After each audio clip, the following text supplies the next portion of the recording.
ways. News 13's AJ Janival investigated this topic for months and has more tonight on why airport officials kill the animals on purpose. In this News 13 special report, AJ. Yeah, Bob, now this is a topic that even wildlife conservation groups I reached out to did not know about. The goal is to prevent animals from hitting planes while they take off or land. And even though killing animals may not seem like the most humane option, pilots tell me it's sometimes the only choice. Driving down Highway 17 on your way to MYR, the thought of hitting an animal may be on your mind more so than while waiting for your plane to take off. However, it's a big thought for airport officials. The FAA says just this year, there have been 16 strikes between planes and animals while landing or taking off at MYR. In fact, from 1990 to 2010, there were nearly 150 strikes at MYR. 3 of them are reported as serious. MYR documents state only 1 out of 5 strikes are actually recorded, meaning those numbers could be much higher. So what can be done? Well, a lot. This is the Myrtle Beach International Airport Wildlife Management Plan. This 89-page document includes how to handle animals on the runway. Options include scare tactics, destroying habitats, and killing animals on site. That's right, kill.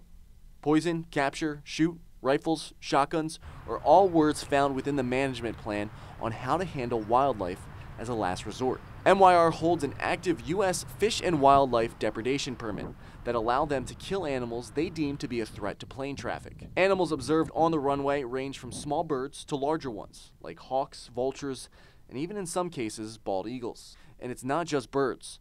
Wild dogs, deer, raccoons, and other mammals are frequently reported.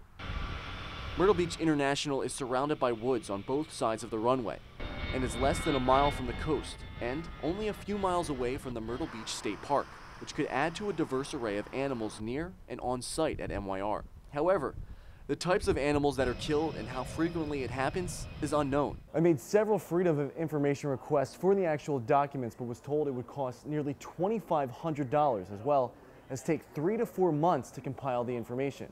I was also told that I could not come and look at the actual documents in person without the requests because it contained confidential information. I requested on-camera interviews with Pat Apone, Director of Horry County Airports, Kirk Lovell, Assistant Director of Horry County Airports, and Ryan Betcher, Business Development Manager for Horry County Airports, but my requests were refused. Conservationist groups I reached out to, including Coastal Conservation League, the Wildlife Federation, and the Audubon Society, said they were too unfamiliar with animal depredation at airports to comment.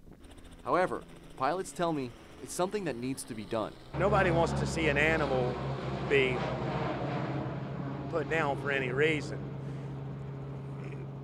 But at a certain point, you have to weigh the balance between the value of human life versus animal life. Jeremy Bass is the owner of Oceanfront Helicopters, which shares a runway with MYR. He says as a pilot, he has experienced strikes with animals in air, as well as seen every sort of animal imaginable on runways. Deer on the runway, dogs, foxes. I saw a cow one time on a runway, just you name it. He says he has not had an issue yet at MYR. Over 1 million flights here, and we've never once experienced a bird strike on takeoff or landing. Bass tells me MYR's plan is working. I reached out to ILM International Airport in Wilmington, North Carolina, and CHS International Airport in Charleston, both similar-sized airports to MYR and both about 2 hours away from us here for the same information. Both responded within a day. ILM officials tell me they only killed 1 animal within the last year, a copperhead snake on the runway. CHS officials tell me airport officials killed 122 birds and 10 deer at last check over the last year. Live in the studio, I'm AJ Janival for News 13.